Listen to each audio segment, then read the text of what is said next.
Social মিডিয়ায় অনেক কিছু দেখছি, আপনারাও হয়তো দেখছেন, আমরাও দেখছি। কি হয়তো ভেবেছিলাম ভালো হবে, সুযোগ দিয়েছিলাম, ভালো হবে, সুযোগ দিয়েছিলাম, কিন্তু ভাব যদি ভালো হবার লক্ষণ না থাকে তাহলে ব্যবস্থা নেওয়া দরকার আছে না? না, আপনারা সাথে আব্বাস সিদ্দিকীর আছেন তো নাকি? একটু হাত তুলে বলো। কেন আবার সেই গুন্ডাগুলোকে নিয়ে টিম তৈরি হবে, আবার সেই গরিবদের উপরে জুলুম হবে, আবার সে আমার ভালোবাসার মানুষগুলোর উপরে অত্যাচার হবে। ভেবেছিলাম তুমি শুধরে যাবে, কিন্তু দেখছি তো না।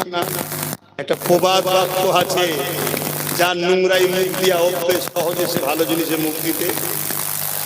তারপরও ইসলাম বলছে পরিবর্তন হতে চাইলে সুযোগ দেওয়া দরকার আছে না? না, সুযোগ দেওয়া হয়েছে, দিচ্ছি, দেব, কিন্তু পরিবর্তন যদি না হয় তাহলে তার কলার ধরা দরকার আছে না? নাই।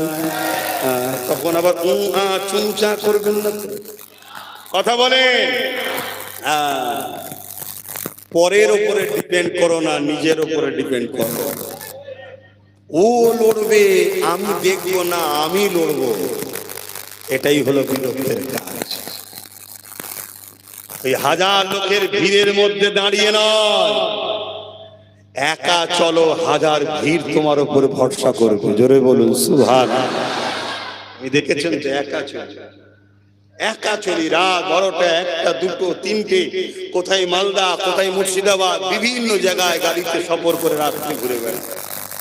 কেন? আমি জানি আমি একা, এটা বাহ্যিক, কিন্তু আমার সাথে আমার আল্লাহ আছে। জোরে বলুন সুবহানাল্লাহ। কারো সাথে যদি আল্লাহ থাকে, দুনিয়ার আর কোন জিনিসের তার প্রয়োজন নেই। আর দুনিয়া যদি কারো সাথে থাকে, আল্লাহ যদি তার সাথে না থাকে, জানবেন তার সাথে কিছুই নেই। এটাই হলো হাকিকত। তো এই যে আমার ইমাম হোসাইন পাকের কে শহীদ করে দিলেন, হোসাইন পাককে শের মুবারককে নিজার উপরে রাখা হয়েছে। ওই নিজার উপরে রাখা হয়েছে, ওই শের মুবারক থেকেও ধর থেকে কল্লাকে আলাদা করে দিয়েছে। তারপরও ওই কল্লা থেকে কোরআন তেলাওয়াত হচ্ছে। জোরে বলুন সুবহানাল্লাহ। শহীদরা মরা না জিন্দা? জোরে বলো। শহীদটা সৌভাগ্যের বিষয় না দুর্ভাগ্যের বিষয়? হ্যাঁ, সৌভাগ্যের বিষয়। আমার হোসাইন তো এমন শহীদ হয়েছে, শহীদ আজম, সব থেকে বড় শহীদ হয়েছে। জোরে বলুন সুবহানাল্লাহ। আমরা শানওয়ালা, আমাদের সরদার শহীদ আজম হয়েছে। জোরে বলুন সুবহানাল্লাহ। তো ভাইরা আমার হোসাইন জিন্দা, কাল भी जिंदा था, आज भी है। दुनिया जब तक रहेगा हुसैन चर्चा रहेगा। बोलिए सुभान अल्लाह। जन्नत भी हुसैन का है, बोलिए सुभान अल्लाह। तो भाईरा আমার, কিন্তু এজিদ কিছুদিনের জন্য রাস্তায় বসে একটু ফুটানি করেছে, আরাম আয়েশ করেছে, মদ খেয়েছে, মেয়ে দিয়ে ফুটানি করেছে, ভালো ভালো বাড়ি টাড়ি করেছে। আপনাদের এলাকায় দেখলেন অনেক ক্যাফে করেছিল, ভালো ভালো ক্যাফে তৈরি করেছিল। এখন সব কি খবর? সব ভালো আছে তো নাকি? এজিদরা সব ভালো আছে এখন, কিন্তু এদের এখনো কিছু হয়নি। আমি যে বিচারের অপেক্ষায় আছি, সে বিচার এখনো হয়নি। আমি তো আল্লাহর উপরে বিচার দিয়েছি, এ দুনিয়ার এরা কি বিচার করবে? এরা পিছনতে মোটা অঙ্ক পেয়ে গেলে আবার বিচার হালকা হয়ে যায়। কথা বুঝছেন না? বোঝেন না? আরে সব বুঝি রে বাবা, কথা বুঝে আসছে, সে বিচার এখনো হয়নি। তো যাই হোক, এজিদের বিচার আল্লাহ করেছিল দুনিয়াতে, আর আখিরাতে আজও হচ্ছে। কি? কাবা শরীফের গিলাফে এজিদ আগুন ধরিয়ে দিল। যখনই আগুন ধরিয়ে দিল, এজিদের পিপাসা লাগলো, পিপাসা। একদিকে কারবালা ইমাম হোসাইন পাককে তার আলদের পানি দেয়নি, পিপাসা লাগলো। আর পিপাসায় যেই পানি খেয়েছে, অমনি ভেতরে আগুনের মতো জ্বলতে শুরু হলো। শুনছেন? একদিকে জ্বলন আর একদিকে পিপাসা। পানি সামনে দিচ্ছে, পান করতে ভয়ে পান করছে না, আর জ্বলন বেড়ে চলেছে। এত চিৎকার চেঁচামেচি করছে, এজিদের সৈন্য সামন্তরেরা, নেতা মন্ত্রীরা এজিদকে ঘন ঘন মদ খাওয়াচ্ছে। এক একদিন এক একটা করে সুন্দরী নারী নিয়ে এসে দিচ্ছে, যাতে করে এজিদ এই শয়তানি খেয়ালে পড়ে একটু কষ্টটা কম হয়। কিন্তু আল্লাহর যখন মাস শুরু হয়, কোন শক্তি তাকে রুখতে জোরে বলুন। আজকের জালিম শাসকদের বলবো, এজিদ হওয়া স্বপ্ন দেখুনি, খোদার মার হলে বুঝতে পারবে, তখন কেউ বাঁচাবার থাকবে না।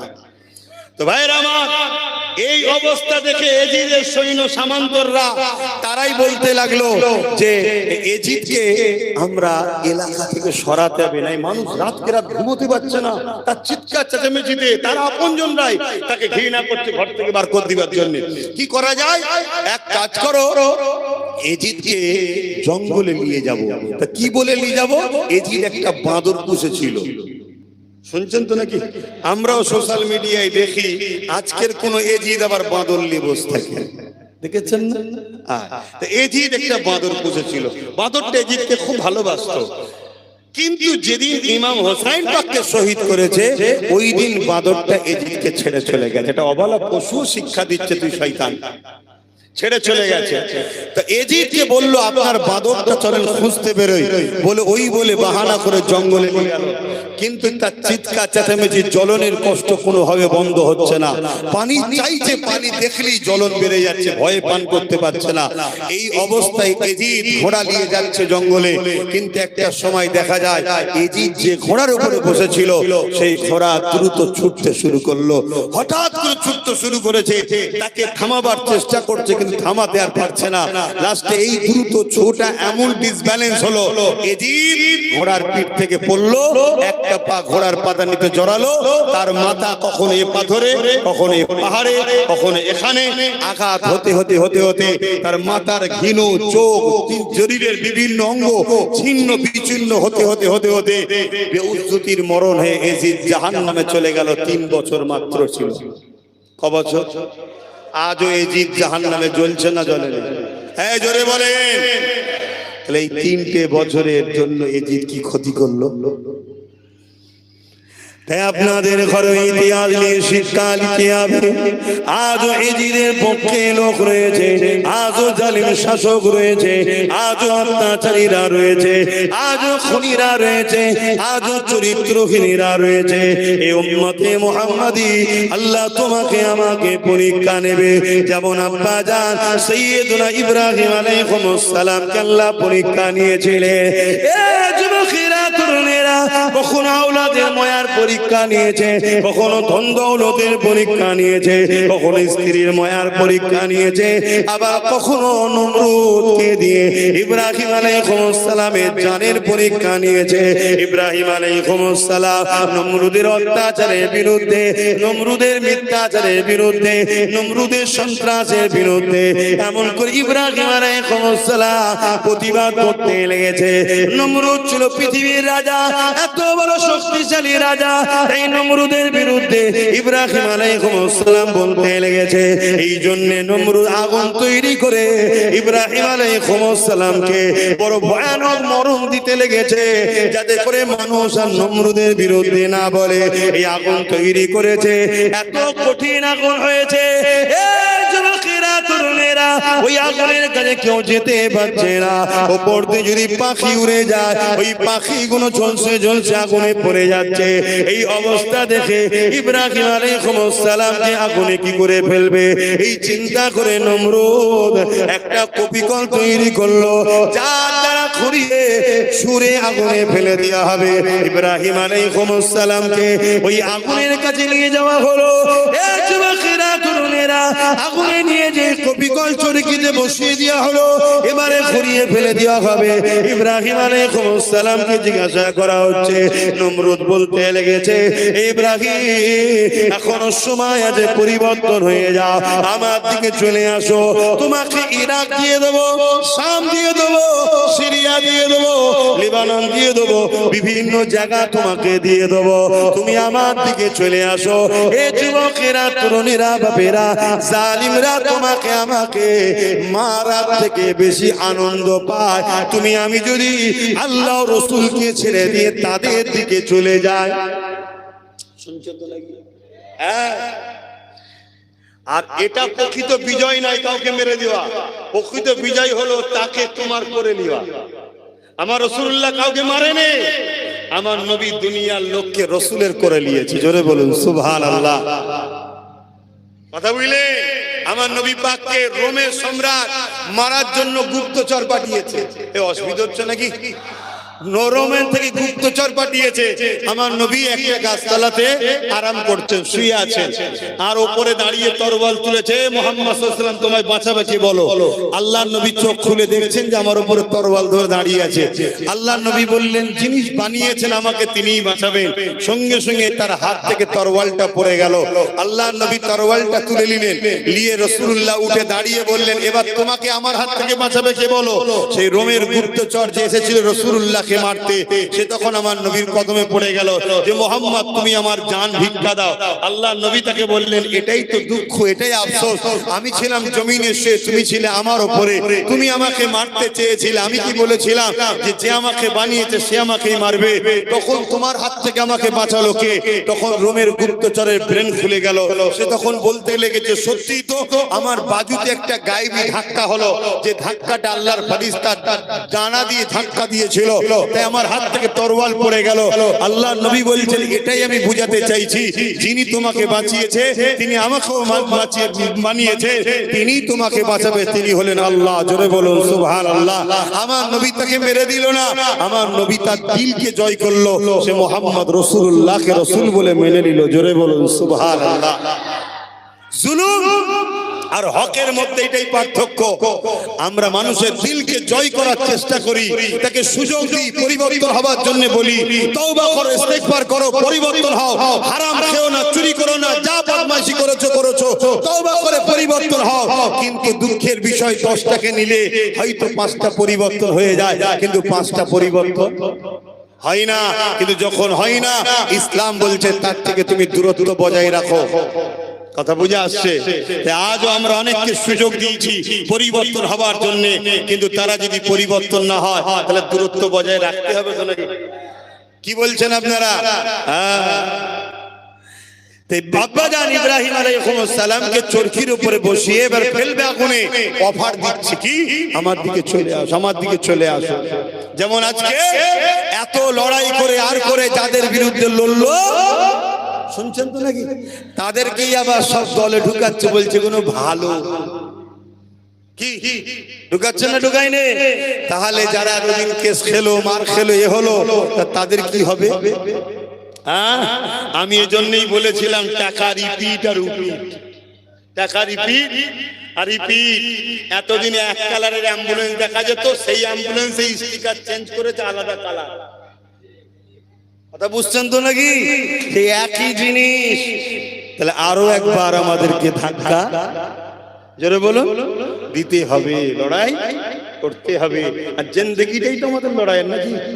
জোরে বলো। দুনিয়ায় এসেছি কি করতে? শান্তি নিতে। আমরা তো বুঝতেই পারলাম না দুনিয়ায় কেন এলাম। মন দিয়ে শোনেন, দুনিয়ায় কেন এসেছেন? আব্বা জান ইব্রাহিম আলাইহিস সালামকে দেখুন, দুনিয়ায় কেন এসেছিল? তিনি একজন জলিলুল কদর নবী, যার কোনো গুনাহ নাই, তাকে নমরুদের আগুনে পড়তে হচ্ছে। আল্লাহ পাক তিনিও দেখছেন, ইব্রাহিম আলাইহিস সালামও জানে আল্লাহ পাকের বিনা হুকুমে কিছু হয় না। এই যে আগুনে আমি পড়ছি যাচ্ছি, এর পিছনে আল্লাহ পাকের হিকমত রয়েছে, হুকুম রয়েছে। এই যুবকেরা, তরুণেরা, আল্লাহ তোমাকে আমাকে পরীক্ষা নেবে, কখনো বিমাতে পরীক্ষা নেবে, কখনো অভাব দিয়ে পরীক্ষা নেবে, কখনো ধনী করে পরীক্ষা নেবে, কখনো জালি হুকুমাতে নিচেই রেখে আল্লাহ পাক তোমাকে পরীক্ষা নেবে। যেমন বেলাল হুজুরকে পরীক্ষা নিয়েছিল। এ যুবকেরা, তরুণেরা, ইব্রাহিম আলাইহিস সালামকে নমরুদ বলতে লেগেছে, ইব্রাহিম তোমার জান বেঁচে যাবে এবং পৃথিবীর অনেক দেশ তোমাকে দিয়ে দেব, তুমি সেগুলোতে রাজত্ব চালাবে। ইব্রাহিম আলাইহিস সালাম কি বললে, এ জালিম, পুরো দুনিয়া কেন, আকাশের চাঁদ তারা সূর্য যদি আমায় এনে দিই, তথাপি আমি আল্লাহকে ছেড়ে দেব না। আজ কিছু মুসলমান দাবি করে 50,000 1 লাখ টাকার জন্য নিজের কওমের ভাইয়ের রক্ত চুষছে না, চষে নে। এরা কি বড় গাদ্দার, চিন্তা করে। হ্যাঁ, এই যুবকেরা, তরুণেরা, আল্লাহ নবী নবী দয়াল নবী বলে দিলে, কিয়ামতের দিনে হারামে মালগুলো তোমার তোমাদের গলাতে ঝুলিয়ে দেওয়া হবে, যে কোনো গরম নিয়ে জাহান্নামের মধ্যে যেতে হবে। এই আল্লাহকে ভয় করো, পরিবর্তন হও, তওবা করো। হ্যাঁ, ন্যায়ের পক্ষে সত্যের পক্ষে থাকো, আল্লাহ তোমাকে আগামী দিন আরো সম্মানিত করবে। যাক, ইব্রাহিম আলাইহিস সালামের কথাটা একটু বলে নি। ইব্রাহিম আলাইহিস সালাম যখনই বলল, এ নমরুদ, তুমি যতই চেষ্টা করো না কেন, আমি আমার আল্লাহ ছেড়ে জুলুমের পক্ষে যাব না। নমরুদ ইশারা করে দিল, চরকি ঘোরানো শুরু হয়ে গেল। ইব্রাহিম আলাইহিস সালামকে আগুনে ফেলা হবে, ঠিক এমন সময় আল্লাহ জানিয়ে দিলে, এ আমার ফেরেশতা জিবরাইল, জলদি করে যা, ইব্রাহিমের চরকিটাকে গিয়ে ধরে ফেলো। ইব্রাহিম আলাইহিস সালামের কাছে এসে হযরত ইব্রাহিম সাল্লাম চরকিকে ধরে ফেললে। চরকিকে ধরার পরে বলতে লাগলে, এই ইব্রাহিম আলাইহিস সালাম, কোন উপকার সাহায্য কি করতে হবে? শুনছেন? এরকম একটা বিপদের সময় তো আবার আল্লাহ পরীক্ষা নিচ্ছে। এক তো নমরুদ আগুনে ফেলছে পরীক্ষা, এর উপরে আবার একটা পরীক্ষা, জিবরাইলকে পাঠিয়ে যাও। জিবরাইল এসে জিজ্ঞেস করছে, ইব্রাহিম, কিছু সাহায্য করতে হবে। আমরা হলে কি বলতাম? ভাই বাঁচা, ভাই, তাই তো নাকি? আমরা এটুকুতেই ভেঙে পড়ি তো, ফোন করে হাউ মাউ করে কান, আমার নামে কেস হয়ে গেছে। আল্লাহ তোমায় যদি দুনিয়ায় পরীক্ষা লিবার জন্য থানায় দেয়, জেলে দেয়, দিয়ে তোমার গুনাহ মাফ করে, মাকাম বাড়ায়, তুমি খুশি নয়? তুমি কি জুলুম করেছো নাকি? চুরি করেছো? তারপরে তোমার নামে কেস হলো কেন? না, ন্যায়ের পক্ষে আছে, তো খুশি করা দরকার। কিন্তু হাই কপাল, কে বুঝবে আমার আওয়াজ আর কাকেই বুঝাবো আমার আওয়াজ? হ্যাঁ, আমার আওয়াজ বুঝছো তো নাকি?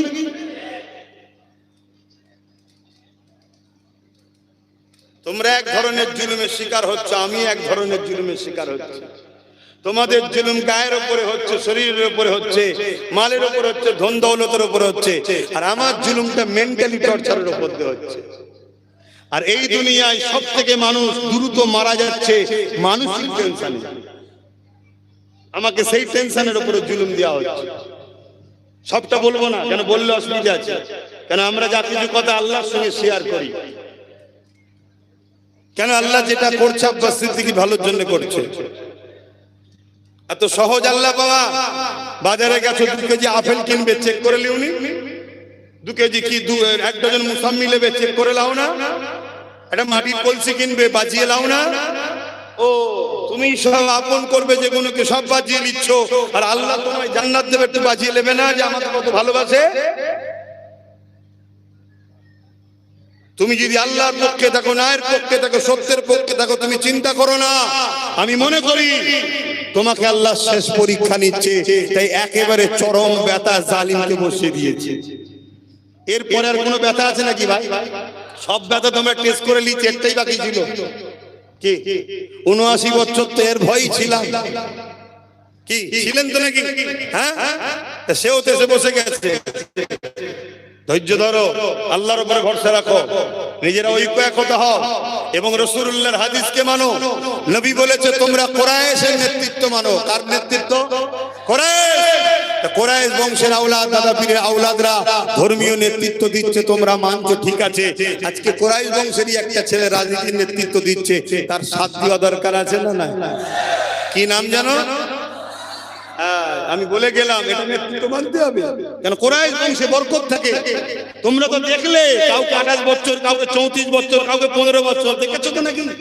সব তো দেখা হলো। এবারে একটা কুরাইশ বংশের ছেলে যখন এসেছে, তাকে দেখা দরকার আছে না? দাও নেতৃত্ব, তার নেতৃত্বকে মেনে নাও, মেনে নিয়ে তার পিছনে দাঁড়াও। কোনো কথা বুঝি না, প্রত্যেকটা গ্রাম থাকে।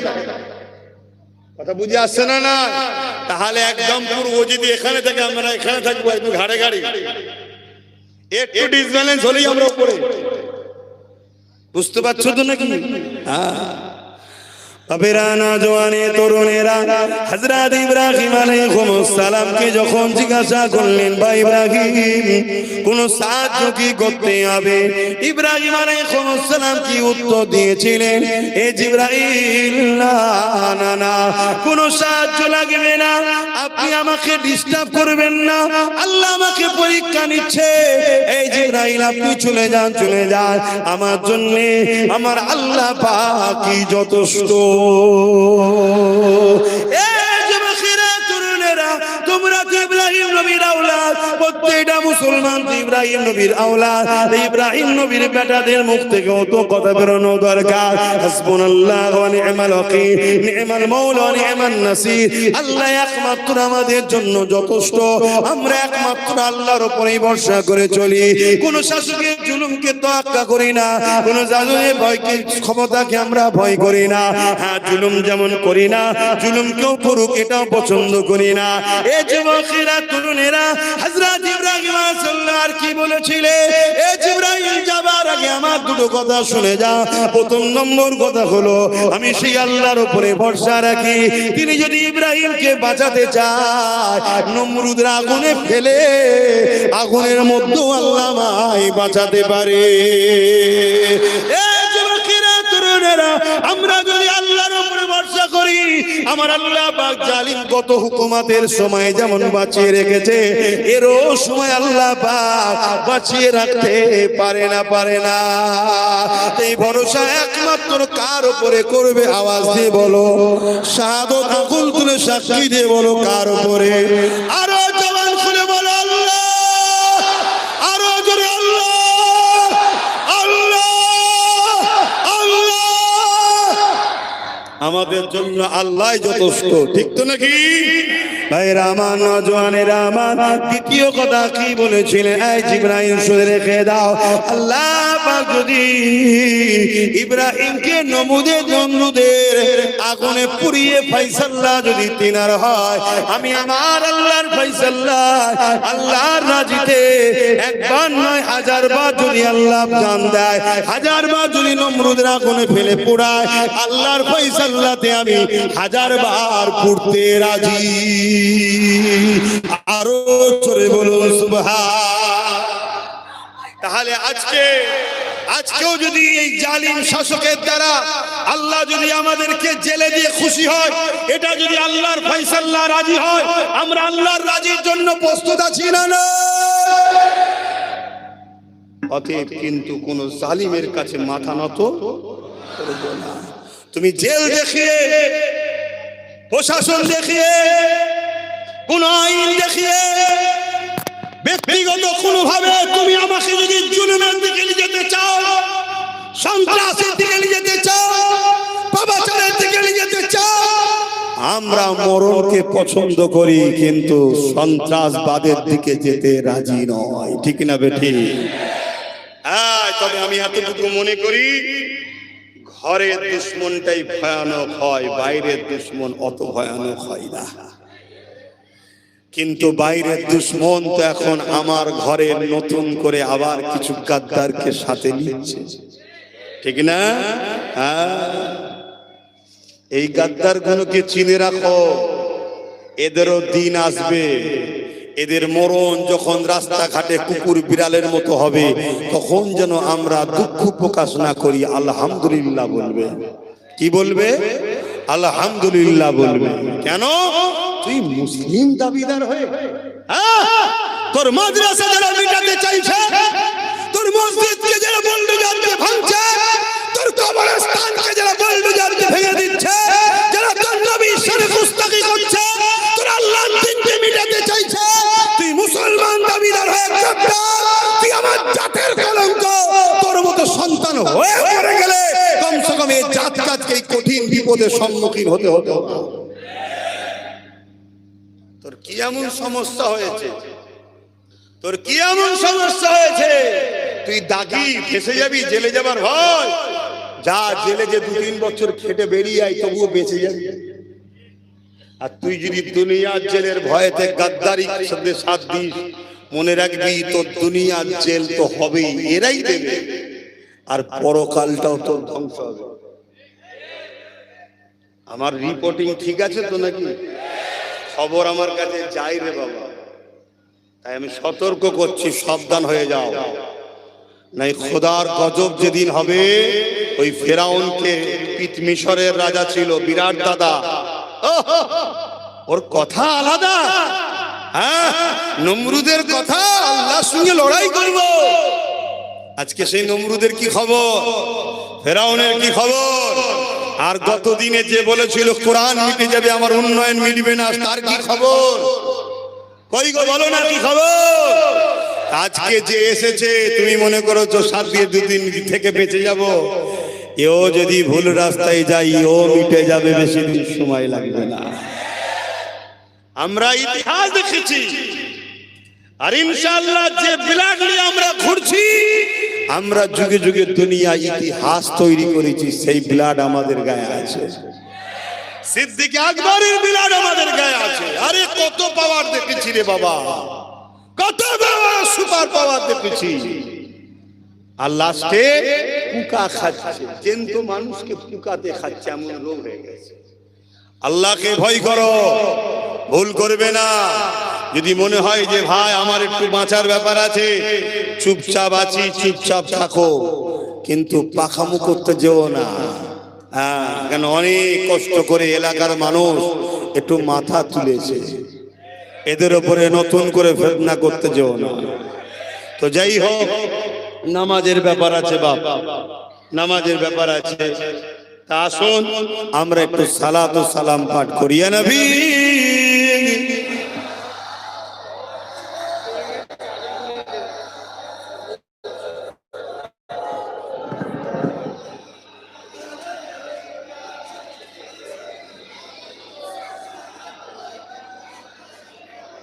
এই কারো মাথায় ইট টিট না পড়ে যায়, একটু সরে সরে দাঁড়াও। বিপদ হতে কতক্ষণ, ওখানে কি দরকার ওটার? কার ভাটা সে আবার মনে দুঃখ করবে? হ্যাঁ, কার ভাটা সে খারাপ বলবে না তো? এসব উঠে পড়েছে পরে। শোনেন ভাই, একটু সালাম পড়িয়ে দোয়া করবো তো নাকি? হ্যাঁ, প্রতি জুম্মার দিন দরবারে থাকি। এখন এই বর্ষার সময় অল্প টাইমের জলসা করে শান্তি হয়, একটু বেশি সময় নিলে তবে জলসা করে আরো শান্তি হয়। তো যা একটা আশা আপনাদের ছিল, আল্লাহ সুযোগ করেছে, এনেছেন, এসেছি। আমার কথায় আপনারা কেউ কষ্ট পাচ্ছেন? আমার সঙ্গে আগে তো গোপনে গোপনে ছিলেন, তাই তো নাকি? ছিলেন তো আগে, ঠিক বলছেন? এখন প্রকাশ্য আমার সাথে কারা আছে একটু হাত তুলে সাক্ষী দেন। এ কথা ঠিক তো? হাত লম্বা করে বলছেন ঠিক তো? আল্লাহকে সাক্ষী রেখে বলছেন তো? আমি যদি ডান দিক যেতে বলি ডান দিক যাবেন, আমি যদি বাঁ দিক যেতে বলি বাঁ দিক যাবেন, আমি যদি সামনে যেতে বলি সামনে যাবেন, আমি যদি বসতে বলি বসবেন, ঠিক বলছেন তো? তাহলে হাত নামান। আজ কেউ আপন আছে, জুলুম করে, তাহলে আপনকে দূরে সরানো দরকার আছে না নাই? তখন আপনারা আমার ফাইসাল্লাহর উপরে আগুন তুলবেন না তো? স্বাধীনভাবে কাজ করতে দেবেন তো?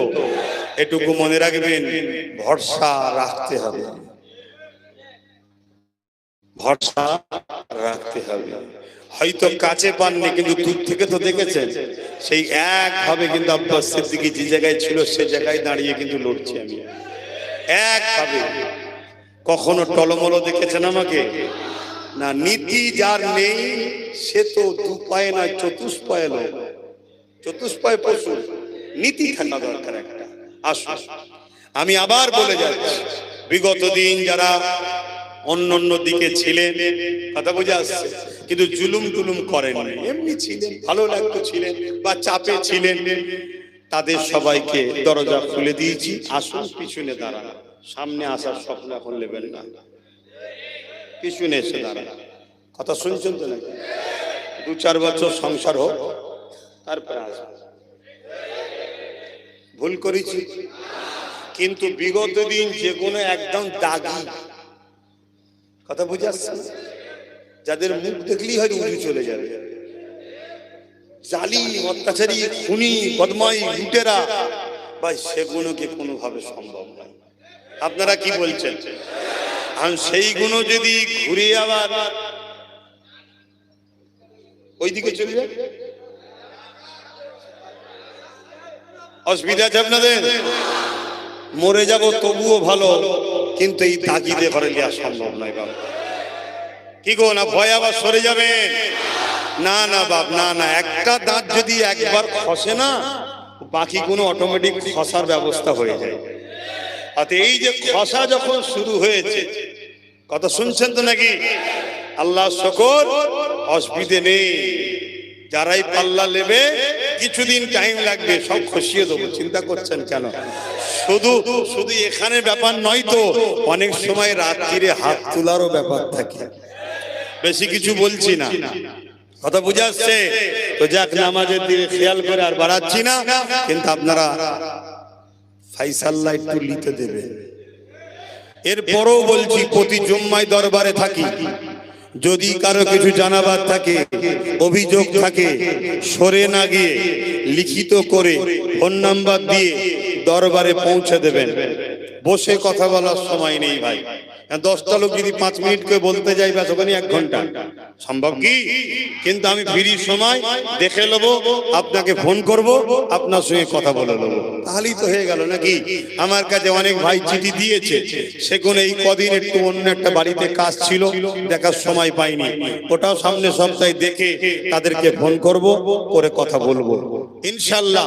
আপনারা আমাকে ভাই বলে মেনেছেন, আপনাদের সঙ্গে সম্পর্ক মুজাদ্দেদ জামানকে নিয়ে, ঠিক তো নাকি? পাশাপাশি আর একটা সম্পর্ক আপনাদের সঙ্গে শুরু করেছি, সেটাও আমার রাসূলেরই দেখানো রাস্তা। ইসলামে ধর্মনীতি আছে, সমাজনীতি আছে, পরিবার নীতি আছে, রাষ্ট্রনীতি আছে, রাজনীতি আছে না? সেটাও রাসূল দেখিয়েছে। কথা বুঝে আসছে? অনেকে বলে এটা কি বলে, ধর্মনিরপেক্ষ সেকুলার দেশ, এখানে আরে সবারটা যদি চলতে পারে তো আমার রাসূলুল্লাহটা চলবে না কেন? জোরে বলে। আর আমার নবী যখন মদিনায় রাষ্ট্র কায়েম করেছিল, তখন তো 75% ছিল অমুসলিম। তাদের ঘরে রাসূল চললো কি করে? এসব ইতিহাস তো আপনারা জানেন, জানতে দেওয়া হয়নি, যাতে আপনারা না আগিয়ে যান। যাক, আমি কথা বলতে পারছি নামাজের জন্য। ইয়া নবী সালাম, ইয়া রাসূল সালাম, ইয়া হাবিব সালাম, সালাওয়াতুল্লাহ। ভাই সময় খুবই কম, একটু বসে যান, দোয়া করে দিই, অন্যদিন আলোচনা হবে। একটু সকলে আসেন, এক্ষুনি হাত তুলে দিই। একবার দরুদ শরীফ, একবার সূরা ফাতিহা, একবার সূরা ইখলাস শরীফ। আসেন আসেন, এতগুলো মানুষ, তাড়াতাড়ি একটু দোয়া করে দিই, কারো হাত যদি কবুল হয়ে যায়। আর তার আগে একটা ছোট্ট কাজ আছে বাপ, এই ছেলেগুলো মাহফিলগুলো কাদা পানিতে করলো কষ্ট করে, আপনারা খুশি হলেন না বেজার হলেন গো? ছেলেগুলো সাথ দেবেন না?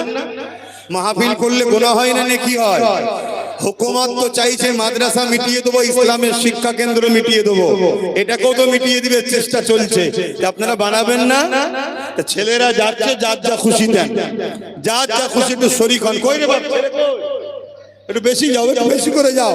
আর সকলে একবার দরুদ শরীফ, একবার সূরা ফাতিহা শরীফ, একবার সূরা ইখলাস শরীফ পড়ো।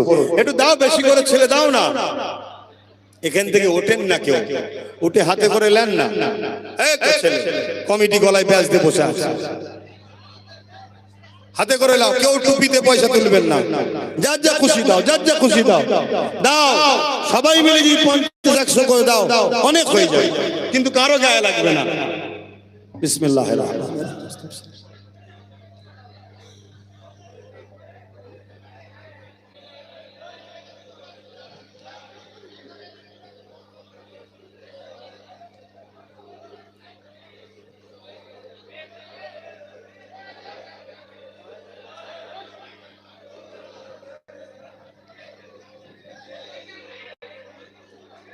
সব এক জায়গায় দেখে না, গুতোগুজি করছে, বীজখানটা পুরো ফাঁকা।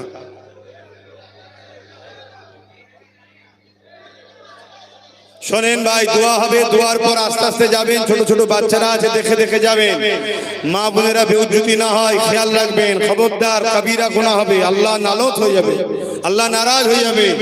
আর একটা কথা, আগামী দিন লড়াই করব তো। আমাদের লড়াই কোনো ধর্মের বিরুদ্ধে, জোরে বলুন না, আমরা না কোনো ধর্মের বিরুদ্ধে লড়াই নয়। হিন্দু হোক, আদিবাসী হোক, সাঁওতাল হোক, বাগদি হোক, সবাই আমরা বাপ আদমের সন্তান, মা হাওয়ার ছেলে, আমরা ভাই বোন। আমাদের লড়াই জুলুমের বিরুদ্ধে, আমাদের লড়াই দেশদ্রোহীদের বিরুদ্ধে, আমাদের লড়াই অত্যাচারীদের বিরুদ্ধে, আমাদের লড়াই মুসলিম নামধারী গাদ্দারদের বিরুদ্ধে। এই জোরে বলে মুসলিম নামধারী গাদ্দার গুনার বিরুদ্ধে আমাদের প্রথম লড়াই, ঠিক তো নাকি? হ্যাঁ, আমাদের লড়াই কোন ধর্মের বিরুদ্ধে নয়, কোন ভাষা, কোন জাতি, কোন সমাজের বিরুদ্ধে নয়। আমাদের লড়াই জালিম শাসক অত্যাচারীদের বিরুদ্ধে, আমাদের লড়াই সন্ত্রাসদের বিরুদ্ধে, খুনিদের বিরুদ্ধে, ধর্ষকদের বিরুদ্ধে, জালিমদের বিরুদ্ধে। পাশাপাশি আমাদের লড়াই মুসলিমদেরকে যারা বদনাম করছে মুসলমান সেজে, ওই গাদ্দার মুনাফিকদের বিরুদ্ধে আমাদের লড়াই। যেমন কোন এক গাদ্দার বলল মিনি পাকিস্তান বলেছিল না, আজকে সেই গাদ্দারি আবার দল চেঞ্জ করে নিয়ে চলে যাচ্ছে, দেখছেন না? হ্যাঁ, এসবকে দিয়ে বলানো হচ্ছে, মুনাফিক মুসলমানদের দিয়ে বলায় আর মুসলিম জাতিকে আমার অন্যান্য ভাইদের কাছে খারাপ করে। ইসলাম শিখিয়েছে দেশকে ভালোবাসার কথা। আল্লাহুম্মা আমিন।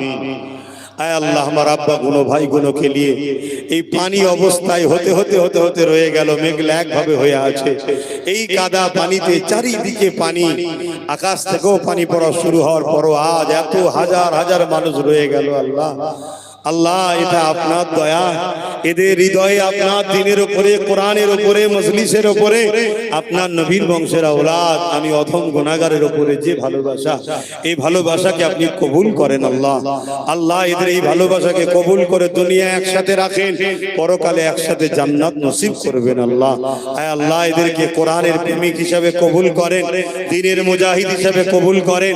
এদের যা ভুল ভ্রান্তি আছে আল্লাহ আপনি মাফ করে দেন। আল্লাহ পরিবর্তন হয়ে ভালো রাস্তায় চলার তৌফিক দান করেন। আল্লাহ যা পিছনে হয়েছে সব ভুলে গিয়ে ঐক্য একতা হয়ে আল্লাহ আগামী দিন জাতির জন্য, সমাজের জন্য, দেশের জন্য, দশের জন্য, আপনার জমিনের উপরে আসমানের নিচে শান্তি প্রতিষ্ঠিতর জন্য, অন্যায়কে মিটিয়ে দিবার জন্য ঐক্য একতা হয়ে লড়াই সংগ্রাম করার তৌফিক দান করেন। আল্লাহ আয় আল্লাহ, 3 খতম পাক কালামুল্লাহ শরীফ তেলাওয়াত আছে কবুল করি। আল্লাহ ভুল ভ্রান্তি মাফ করে দিন। আল্লাহ এসব মিলে কি সব যেন আমার নূর নবীর সব খানা পৌঁছে দিন। হুজুর আব্বা জান, আম্মা জান, পরিবার, সাহাবা সাহাবিয়া, 4 পিরানে পীর, 4 ইমাম হুজুরদের রুহি সব, तमाम नबी सिद्दीकीन सुहदा सालिहीन आरिफ बिल्लाह हुजूरদের উপরে সব। আল্লাহ সুলতানে হিন্দ গরিবে নওয়াব খাজা মুঈনুদ্দিন আজমি হুজুরের পাকে সব পৌঁছে দিন। আমাদের পীর ও মুর্শিদ মুজাদ্দিদুল জামান দাদা হুজুর পীর কিবলা রূপাকে সব পৌঁছে দিন। দাদা পীরের 5 কলিজা টুকরা খলিফা হুজুরদের রুহের সব পৌঁছে দিন। আল্লাহ এই ক্যানিং পূর্ব, ক্যানিং পশ্চিম, আল্লাহ এখানে যে শুয়ে আছে আপনার আল মাহবুব বান্দা ঘুটিয়ারি শরীফ, আল্লাহ তাআলা রূহ পাকে সব পৌঁছে। ভাঙরে শুয়ে আছে সুলতান আজগালি সব খানা পৌঁছে দিন। আয় আল্লাহ ক্যানিং পূর্বের মানুষ, আল্লাহ এলাকার প্রতিটা মানুষ, পশ্চিমের মানুষ সবাইকে আল্লাহ আপনি নিরাপদে রাখেন, সুস্থ ভালো রাখেন। খাস করে আল্লাহ ভাঙরের মানুষের উপরেও রহমত করবেন। আল্লাহ আয় আল্লাহ বাংলার মানুষের উপর আপনি রহমত করেন। আল্লাহ আমার ভারতের মানুষের উপর আপনি রহমত করেন। ভারতের মুমিন মুসলমানদের জান মাল ইমান ইজ্জতকে হেফাজত করেন। আমার দেশের সেনাবাহিনী, পুলিশ বাহিনী, বিএসএফ বাহিনী তাদেরকে নিরাপদে নিরপেক্ষ ভালো রাখেন। আমার দেশের হিন্দু, দলিত, আদিবাসী, সাঁওতাল, বাগদি প্রতিটা ধর্মের নিরপেক্ষ মানুষদেরকে নিরাপদে রাখেন, সুস্থ রাখেন, ভালো রাখেন, নিরপেক্ষ রাখেন। আয় আল্লাহ হাবিবের খাতে রহমত করে দয়া করে আল্লাহ এই এলাকার মানুষের বাড়িতে বাড়িতে রহমত দিন। আল্লাহ অভাব অনটন দূর করে দিন। আল্লাহ আল্লাহ বহুত কষ্টের মধ্যে এরা ছিল, আল্লাহ এদেরকে আপনি আরো শান্তি দেন। আল্লাহ আজাদ দেন। আল্লাহ ওই জালিম অত্যাচারী শয়তান আল্লাহ আপনি আরো কঠিন বিচার দেন। আল্লাহ আল্লাহ তার সাথে যারা জুলুম করেছে জালিমদেরও বিচার করেন। আল্লাহ আয় আল্লাহ হাবিবের খাতে রহমত করে দয়া করে আল্লাহ আয় আল্লাহ মুনাফিক মুসলমানদের হাত থেকে আমাদের ঈমান ইজ্জত জান মাল হেফাজত করুন। আয় আল্লাহ আমার দেশ ও রাজ্যকে জুলুমের হাত থেকে হেফাজত করুন। আল্লাহ রহমত করে মেহেরবানি করে আমাদের প্রত্যেকের রুজিতে কারবার ব্যবসা বাণিজ্য বরকত দিন। নামাজের জন্য দোয়া ছোট করছি, প্রত্যেকের মনের আশাকে কবুল করে। ৭৯ বছর দেশ ও রাজ্য স্বাধীন হয়েছে, আমার রাজ্য এবং দেশ ৭৯ বছর স্বাধীন হয়েছে। সবাই মিলে আমাদেরকে লুটেছে। আল্লাহ একটা বার আমাদেরকে নিজেদের পায়ে দাঁড়াবার ক্ষমতা দান করুন। আল্লাহ আল্লাহ এই অসহায় মানুষগুলোর জন্য আমার ভাই নওশাদকে রাজ ক্ষমতা দান করুন। আল্লাহ তাকে কামিয়াবি দিন, ন্যায়ের পথে চলার তৌফিক দিন, লোভ লালসা ভুল থেকে হেফাজত করুন। আল্লাহ আয় আল্লাহ রহমত করে, দয়া করে, মেহেরবানি করে আল্লাহ যে যা আসাবে হাত তুলেছে কবুল করেন। আল্লাহ আমার নলেজ সিটিকে কবুল করেন। নলেজ সিটিতে যতগুলো বাচ্চা পড়াশোনা করছে উচ্চ শিক্ষায় শিক্ষিত কামিয়াবি দান করুন আল্লাহ। আয় আল্লাহ প্রত্যেকের মনের আশা কবুল করুন। হাসবুনাল্লাহু ওয়া নি'মাল ওয়াকিল, নি'মাল মাওলা, নি'মান নাসির। এই জলসা কমিটিকে কবুল করুন। বারহাক আমার আল্লাহ মা বোনদের উপর রহমত করুন। বারহাক লা ইলাহা ইল্লাল্লাহু মুহাম্মাদুর রাসূলুল্লাহ। একটা কথা শুনে যান, অনেকে আমার নামে বা আমার ছোট ভাইয়ের নামে